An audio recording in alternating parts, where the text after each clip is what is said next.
All right, ladies and gentlemen, in order to be successful for today's instruction, you need to have a whiteboard. Nope, that is not true. You need to have your primary source and a notebook out, ready to go. Hopefully, we are going to transition quickly through the primary source and get back to our notes where aren't as far as I'd like us to be. But we had good conversation on Friday, did we not? So I'm not that mad about it. However, we do need to kind of hustle a little bit. So, friendly reminder, tomorrow you have a map and a primary source due. We're going to finish the primary source in class today. However, you should have finished your map over the weekend. Is that correct? So hopefully you have it done so you really don't have anything to really stress about tonight besides continue working on your focus and your pieces if you have not done so. Is everyone right? Okay. So whoever's phone that out is, can you please turn it off? Okay. So friendly reminder about primaries. Just like we did last week, this is a skill you people desperately need to have. Can we agree?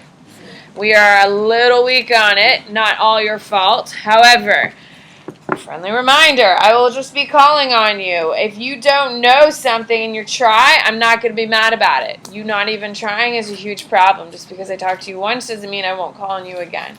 If you look like you're not paying attention, that enrages me because you're not very good at this. So think along with me because there will be coming a time very shortly where you will be doing this entirely on your own and graded for how well you did it. So we need to practice that skill before we can get to that point. Here we go. Firoz Shah, Sultan of Delhi, 1351 to 1388, from the Tariqi Fashu Shah, a historical chronicle of the Sultan's reign. All right, what do we know? Come on, what do we know? Sam. Shah of the Delhi Sultanate. So what the hell does that mean, Sam? Yeah, he's the leader. He's the leader, so he's the most powerful person. Sultan of Delhi, where are they located? Reagan? Delhi is where? No. It's in India. Okay, it's in India. Okay, and it's historical chronicles of the Sultan's reign. So if it's a historical chronicle, what is it? It's a what, Joey? That guy, whoever's phone that is, turn it off. What is it, Joey? Is that a story? It's a story? Do you think sultans write stories? No.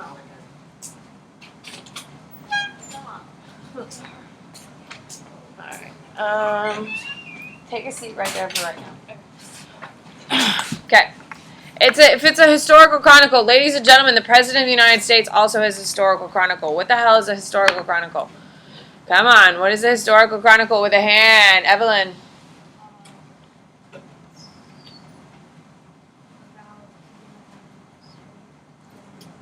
Guys, it's not about history, Sterling. Does it lay out what specifically? Yeah, guys, every single day, the president has a historical chronicle being made. What is the President of the United States historical chronicle? Every single day, what does the historical chronicle include? What he does. Yeah, because he's the President of the United States, we have a historical chronicle. So every single day, for every president, we know exactly what they did. Okay? It's the same thing that's happening here. Whew. Under the guidance of the Almighty, who's the Almighty? Who's the Almighty, William? Allah. Under the guidance of the Almighty, I arrange that the heirs to those persons who have been slain, okay, what does slain mean? Killed. I arrange that the heirs of those persons who had been slain in the reign of my late lord and patron, Sultan Muhammad Shah. So who can tell me something about Sultan Muhammad Shah? Who can raise their hand and tell me something about him, Katie? What? No, he didn't kill him. Emma. Yeah, he's the previous one, and what about him? Where's he now, Emma? Yeah, he's dead. Okay, so I arrange that the heirs of those persons who had been slain in the reign of my late lord and patron Sultan Muhammad Shah, and those who had been deprived of a limb, nose, eye, hand, or foot. What does it mean to be deprived of a limb? What does that mean, Daniel? They took it off. They took it off, huh? Like you can just take off your ear and your nose? A body part came off. Can we agree? Do you think it's like, oh wow, today I want to be no nose Daniel? Like they cut it off. Who cut it off? No, Muhammad, the Sultan. Do you think the President of the United States just goes around cutting off people's noses? So do you think a Sultan walks around and cuts off people's noses? So like his army or like whoever. Yes, yes. People who have lost, like these are soldiers who lost parts. Yeah, guys. And those who have been deprived of limb, nose, eye, hand, or foot should be reconciled to the late Sultan. What does it mean to be reconciled to the late Sultan? Reconciled. What do we think, Madison?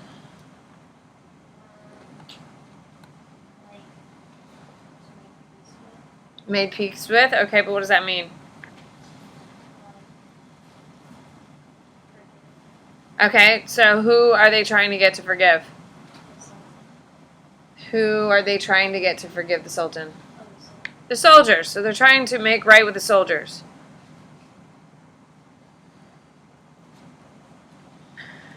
Okay, should be reconciled to the late Sultan and appeased by gifts, so they executed deeds declaring their satisfaction. So, what did they give them, people? What did they give them, Cade? Like whatever they cut off. But you think they went back and picked up their nose from the floor and handed them their nose back years after it happened? No. What are you going to do with your nose if it's already been fell off, man? Cade, you're wrong. Evan. You like Liam. Guys, what did they give them? It's literally right there. They gave them gifts. They gave them gifts. Okay? And gifts are probably worth a lot of what? Money. Okay? It's probably worth a lot of money. So that they executed deeds declaring their satisfaction. So, they gave them gifts, so what would they do?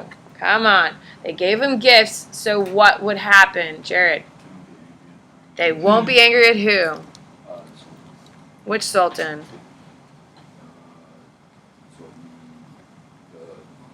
There you go, at Sultan Muhammad. Okay? So that they executed deeds declaring their satisfaction, duly attested by witnesses. These deeds were put into a chest which was placed at the head of the late Sultan's grave in hope that God, in his great mercy, would show his clemency to my late friend and patron and make those persons feel reconciled to him.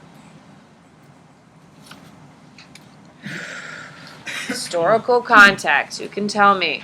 What is the historical context? What is happening while this document is going on? Come on, Sterling. Muhammad had just died. Okay. So the previous Sultan just died.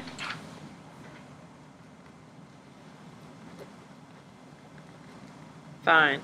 Who is the audience of this piece, Brian? No. Who is the audience of this piece, Julia? No, the people of India don't care. Jared? Soldiers? No. Soldiers already did their thing. Daniel? The soldiers that lost. Nope. What do you got? The government? No, you can't just say vaguely government. Who is this written for? It's written for a very specific person. This is written for a specific person, people. Emily? Huh? You mean the guy who wrote it? Yeah, it can't be written for just him, no. What do you got, Emma? For the new Sultan, Firuz Shah? Yeah, that's the new Sultan. Come on, let's go. Who is it? What do you got, Shannon? Other Islamic leaders, be specific. No. She's not wrong, but she's not right. So I'd keep building off that. What do you got, Claire? Future leaders. Don't tell me future leaders. That's such a vague answer. Like somebody that's coming after the current sultan. Okay, so the Sultan.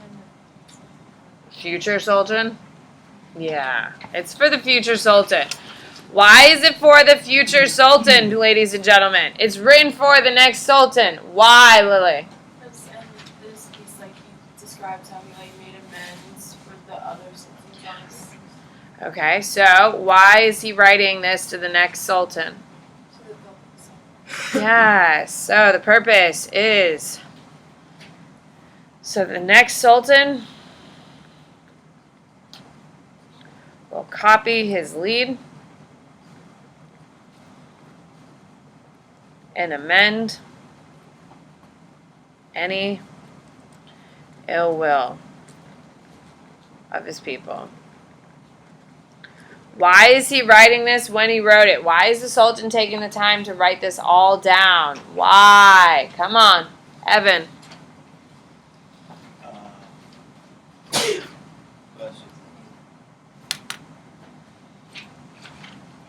So that way.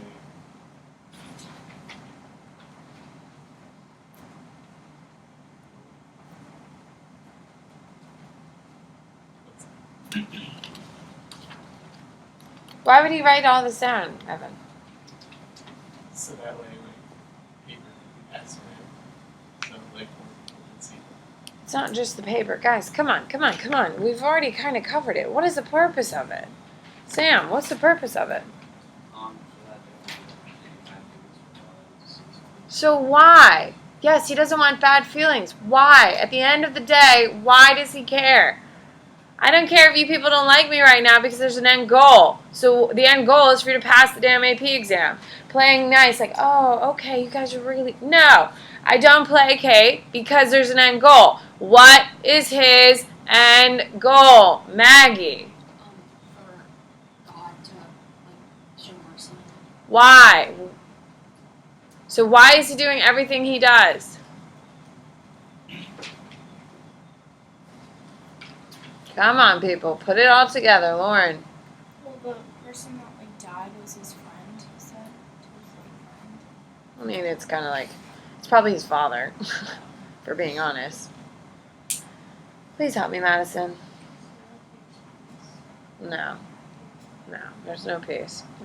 What do you got, Jared? He doesn't care about his name and respect, ladies and gentlemen. The guy's dead. What does he do care about that? Sophia. Yes, that he reaches heaven. He's dead. Guys, you gotta think. This one is not a hard one. The point of view. He wants to ensure he gets into heaven. Even though he is killed and waged war. Okay? The man is concerned about getting into heaven. So if he's concerned about getting into heaven with the decisions he's going to have to make, it makes sense that he'd go well out of his way to help the previous sultan get into heaven, right? Because by setting a precedent, guess what they hope the next sultan will do? Do the same thing for him and help him get into heaven. Why does this matter? Why are we reading about this in 2019, ladies and gentlemen? Why are we reading about this in 2019? Come on. Why, Alexa?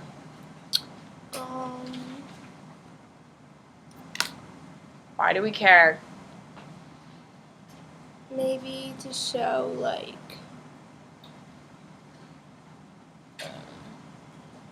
that they believed, or that, oh my god, I don't know. Don't tell me I don't know. Okay.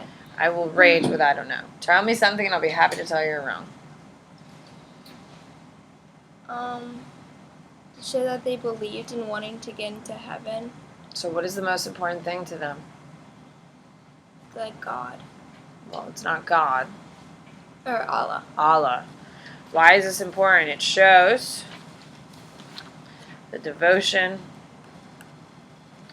of all tiers of people to Allah. Okay, for document 2, the Prophet Muhammad's last sermon delivered in Mecca at 632. Tell me what we know. Let's go. What do you got, Katie? Yes, I can read it too. Tell me something else. Tell me something I don't know that's not written on the page. What do you got, Slav? It's the Liberty Mecca. It's in Mecca, and what about Mecca? What do we know about Mecca, Slav? This is where Muhammad moved. No. He was born. Well, he was born there, but that's not going to be the important part. Sophia?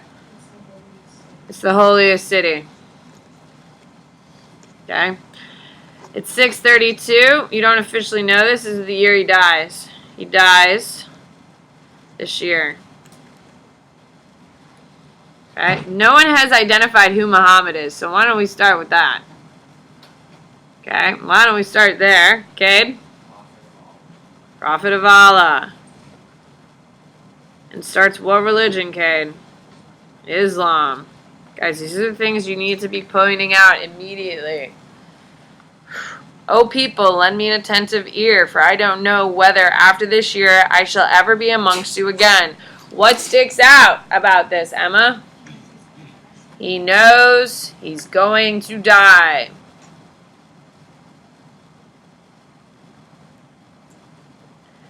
Therefore, listen to what I am saying to you carefully and take these words to those who could not be present here today. O people, just as you regard this month, this day, this city as sacred, so regard the life and property of every Muslim as a sacred trust. Return the goods entrusted to you to their rightful owners. Hurt no one so that no one may hurt you. Remember that you will indeed meet your Lord and that He will indeed reckon your deeds. Allah forbidden you to take usury or interest. Therefore, all interest obligation shall henceforth be waived. What is he saying here? This whole paragraph is talking about what, Daniel? What you have to do to be able to go to heaven or whatever. There you go. So behaviors you should be doing. You should be following. So it's kind of like a to-do list. Beware of Satan for your safety of your religion. He has lost all hope that he will ever be able to lead you astray in big things, so be aware of following him in small things. O people, it is true that you have certain rights with regard to your women, but they also have rights over you. If they abide by your right, then to them belongs the right to be fed and clothed in kindness. Do treat your women well and be kind to them, for they are your partners and committed helpers. It is your right that they do not make friends with any of whom you do not approve, as well as never commit adultery. Okay, so what is this all talking about here? What do we got, Lauren? It's talking about their wives and their rights to them. Yeah, women's rights in Islam. Now, ladies and gentlemen, in this time period, do you think this is a big deal? Yes, in this time period, this is a very big deal. Do you think women in Christianity are held as equals in the covenant of marriage? No. You literally, in Christianity, have you ever heard who gives this woman away? And it's usually the dad who says, yeah, I give this woman away. You do understand that's literally property being given from your father to your future husband. You're the goat, ladies. Your father has sold the goat to your husband, and you're the goat. In Islam, they don't have that, actually. So, interesting. Wanted to point that out. By the way, in my wedding, they did not say who gives this woman away, because I am not a goat. It's getting taken out of a lot more weddings and stuff like that, but it's still there. If you do a traditional ceremony, whether Christian or Catholic, it's all there. What do you got, Evelyn? Do you? Still have to get this done, girl. Do treat your women well and kind them, for they are partners and committed help. Is your right that they do not make friends? O people, listen to me in earnest. Worship Allah. Say your 5 daily prayers. Fast during the month of Ramadan and give your wealth in tithing. Perform a pilgrimage if you can afford to. And know that every a Muslim is a brother of another Muslim. What is all this right here? What is all that, Emily?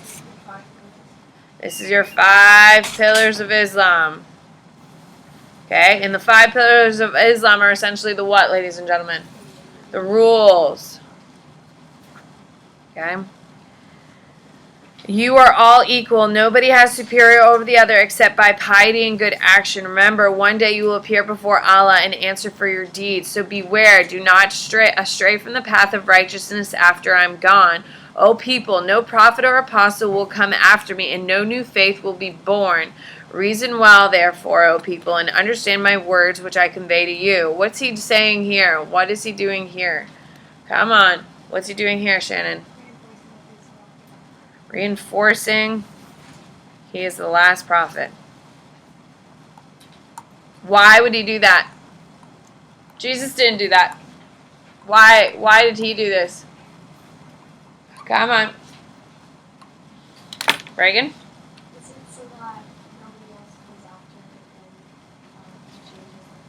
Guys, do you think being a prophet would be a good life or a bad life if people believed you? Yeah. So do you think there's been people who have said that they've been chosen by God in order just to live the good life? Yes. So what he's trying to do is he's trying to make sure no one comes in and tries to abuse the religion and take advantage of his followers. Is that a good thing or a bad thing? It's a good thing.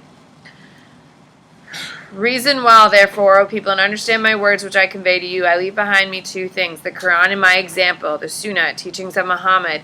And if you follow these, you'll never go astray. All of those who listen to me shall pass on my words to others, and those to others again, and may the last ones understand my words better than those who listen to me directly.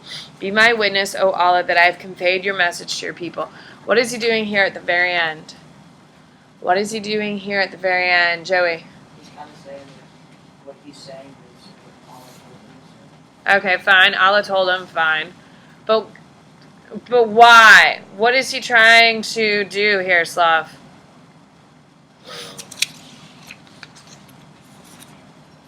He's trying to get what to happen? He's trying to No, they already believe. Sterling. He wants what he's saying directly be passed down. Okay, because he wants what to continue? He wants Islam to continue.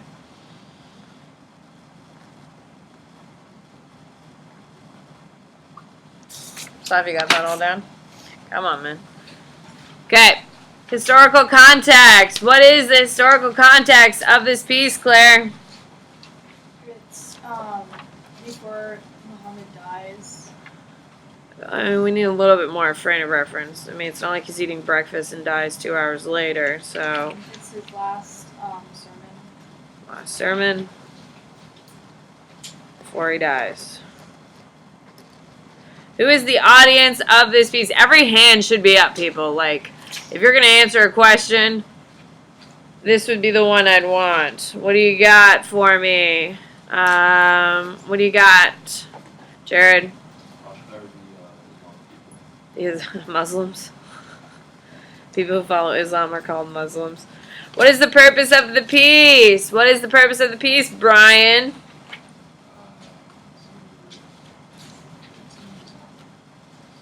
No. Daniel. Ensure that Islam stays how he explained it, it doesn't get changed. I think we can do better. It's not horrible, but I think we can do better. Come on. Evan, what's the purpose of the piece? The purpose is to give them directions before he There we go. Give final sets of direction.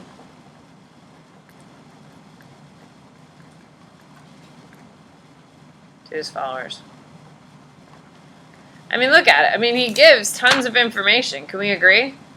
Behaviors you should be following. Your 5 pillars of Islam. Women's role in the religion. I mean, there's a ton of information in here. Okay, so it's his final set of directions. What is his point of view? Why is he doing this now? Come on. Why is this happening now, Sophia? Okay, he knows he's going to die. Fine. He's going to die. But what is his real goal here, people? What is his real goal? Come on. Sterling? To make sure Islam stays unchanged. For what he said. To keep Islam focused on Allah. Is that okay with you? Focused on Allah and Muhammad's teachings. Because if other people come behind him and say, oh, I'm the next prophet, right, which is what Muhammad says absolutely will not happen, then they can change the religion. Why is this important? Why is this significant? We've kind of already talked about it. This is an easy one. Every hand should be up. Why is this important? Why is this significant? Emily? It shows the dedication to Islam. No.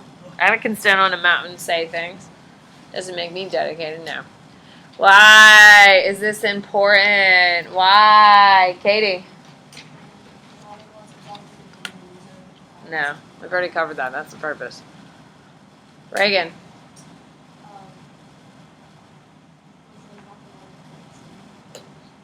Well, women's rights is literally 2 sentences. No. Shannon? It condenses the foundations of Islam.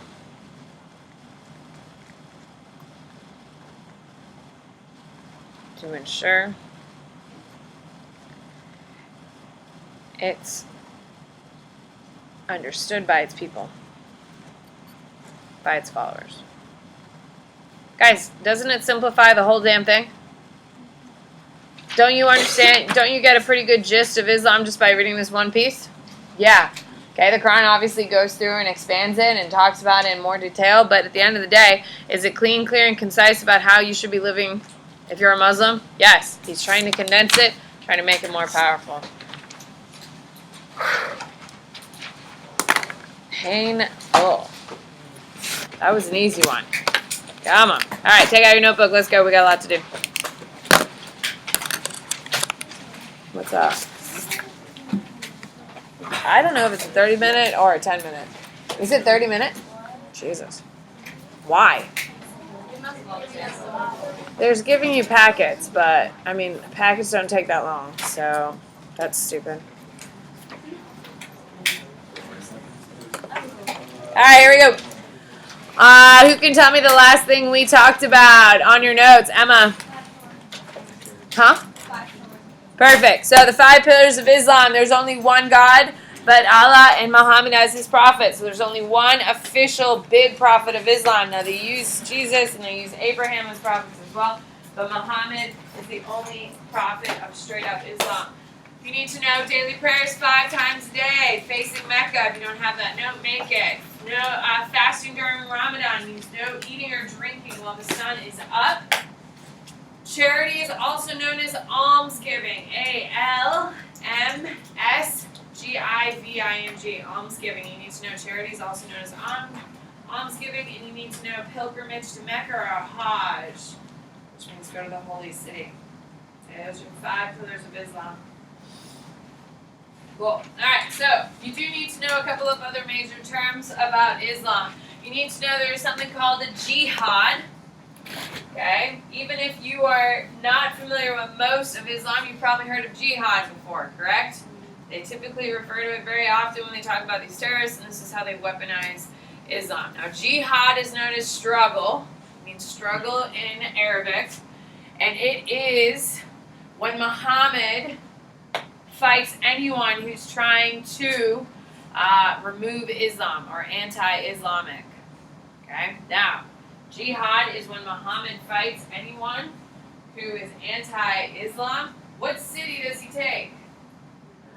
Mecca. So when he takes Mecca back, that's called his jihad. That makes sense, correct? Because God told him to take Mecca, so he does that. Now, jihad is also known as a holy war. It is a war against anyone who is against the followers who threaten Islam. Now, a jihad is only committed when God directly speaks to you. Ladies and gentlemen, do you think Allah spoke to all these terrorists? No. These terrorists will tell you Allah never told them to do it, but they're doing it in Allah's honor. Is that how jihad works? No. No.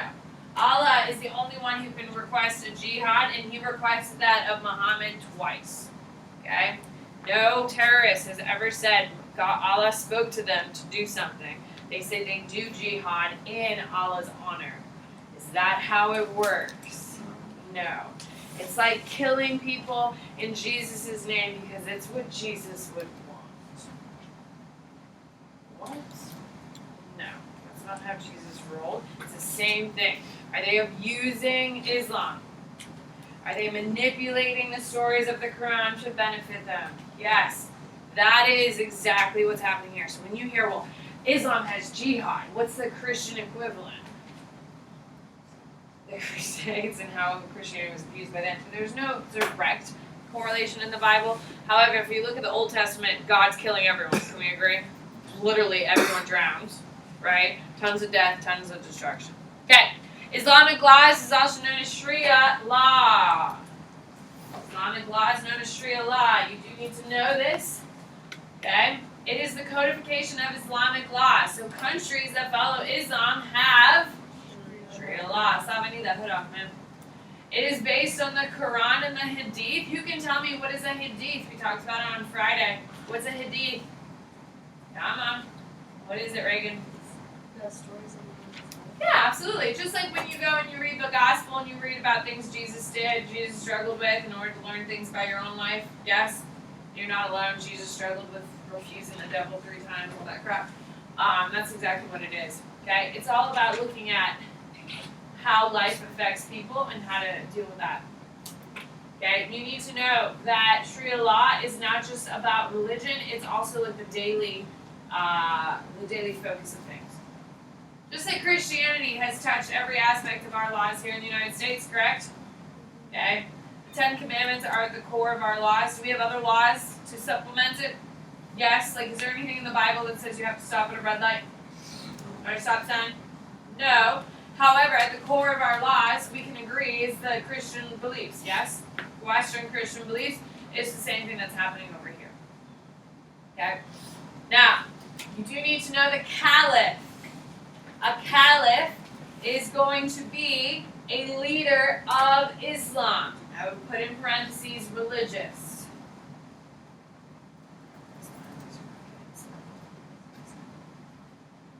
Okay, so a caliph is the leader of Islam, religious.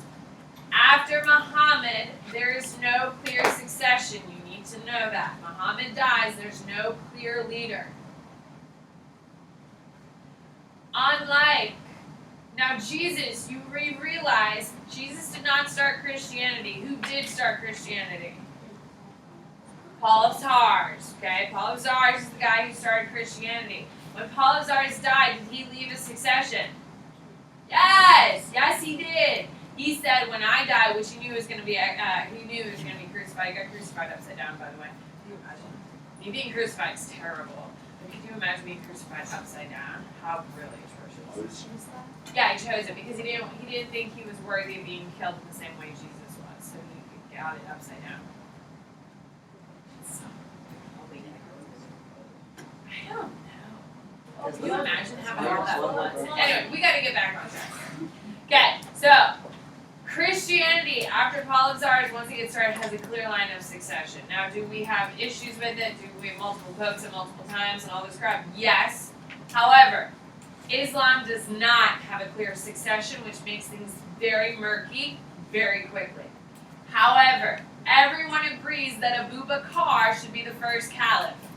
Okay? So you need to know Abu Bakr is chosen to be the first caliph universally.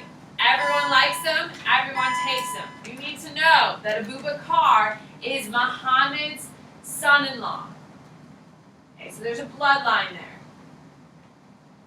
Abu Bakr is Muhammad's son-in-law, which is why it's an easy transition. Okay? Now, Abu Bakr's first thing he does is wage a war against previous Muslims who left the faith. You need to know that. He calls this his jihad. Ladies and gentlemen, who is the first person to abuse the Quran? Abu Bakr. Okay, so you need to know, first Caliph is a religious leader of Islam. After Muhammad, there's no clear line of succession or how to pick one. However, the first one that's universally picked is Abu Bakr. Abu Bakr goes and wages a jihad against people who left the religion. This is going to cause a big problem. Okay, so he wages a jihad against all of those who kill. Now, you need to know that Islam is going to spread very quickly territorially. What does territorially mean? Yeah, they're going to take over tons and tons of land in the name of Allah, in the name of Muhammad. Okay? So, they are going to start conquering tons and tons of territory, specifically the Byzantines and the Sassanids. You don't really need to know that. You just need to know they start conquering a ton of territory. However, it is very hard to rule a large territory. Now, have they ever really created a successful one place for this religion? How do you think it is to expand a new religion with new laws into new places? Easy or very hard? Very hard. So things get a little shaky. Now, this map is one of the maps you did. 632 is the year Muhammad dies. This is where Muhammad Islam is located, this dark space. By 661, so 30 years later, you're this light blue. Then 733, you're all the way over here. Okay, so Islam is growing at an incredibly fast rate.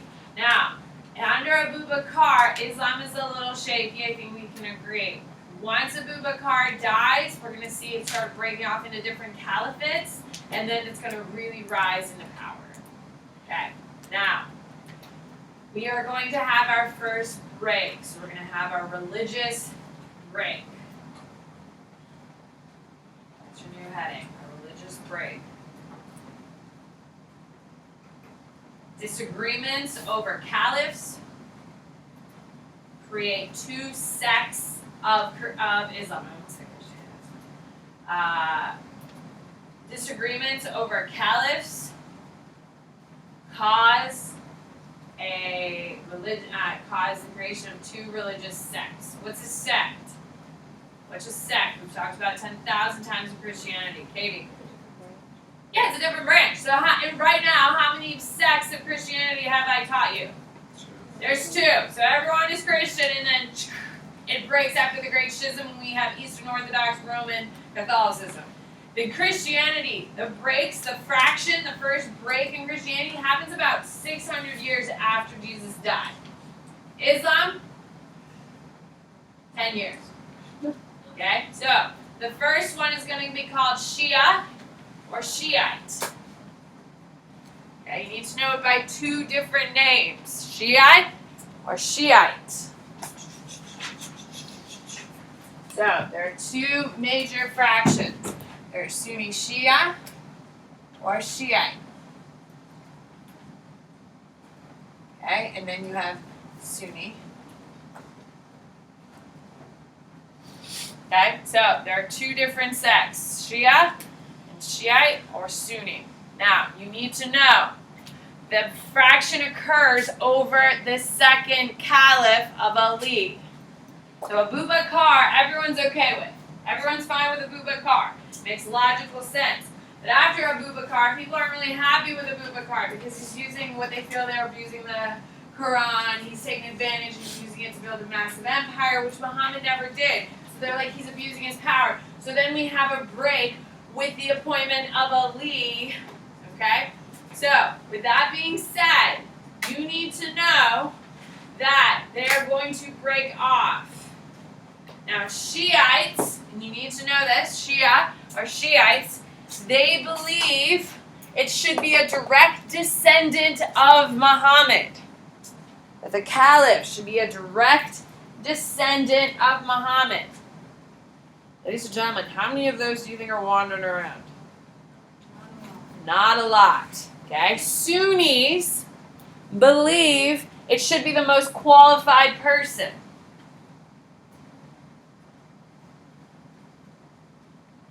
Okay? So Shia, or Shiites, believe it should be the descendant of Muhammad. Sunnis believe it should be the most qualified person. You need to know that Sunnis have the largest sect in 2019. Modern day, the Sunnis are the largest. makes sense. What most qualified person, the best Muslim on the face of the planet, should be the leader of Islam. Makes logical sense. Can we agree? Okay? So, there you go. Alright, so, skip a space, center it. Your first major Muslim empire is the Umayyad Dynasty. So, Umayyad Dynasty. You need to know that they are your first Muslim empire. Now, beforehand, we had caliphs taking over territory, but this is our first real empire in the name of Islam.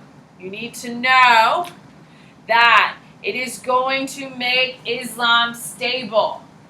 The Umayyad Dynasty is a very good thing for Islam. It stabilizes it. What do I mean by stabilizing it? What do I mean by that? Think about it. How well would Christianity have existed if there was no Byzantine Empire? What is Christianity? Why did the Christians, why did the Roman why did the Roman Pope need the Byzantines so much? Why? Makes logical sense. Shannon. They protected him and paid for him. They paid for everything and they protected him. So they needed that money coming in. Okay? If they're just conquering territory, you think they have a lot of money? No, the caliphs were not worried about making money. They were just trying to spread the word of Muhammad, which is fine, but it makes things unstable if all you're doing is conquering territory, just like Alexander the Great, correct? Alexander the Great's empire, was it stable or tumultuous? Tumultuous, which is why he died, everything went to shit right away, correct?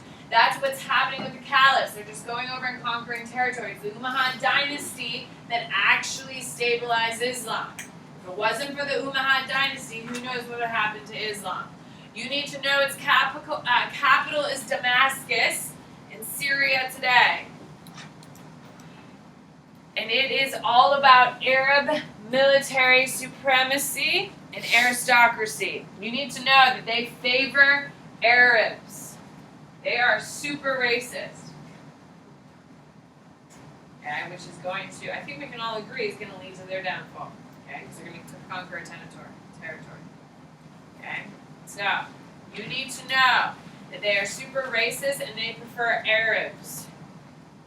Okay, so they have very limited mobility for non-Arab Muslims. So when they conquer all this territory, specifically in North Africa, guess what they're going to get with them?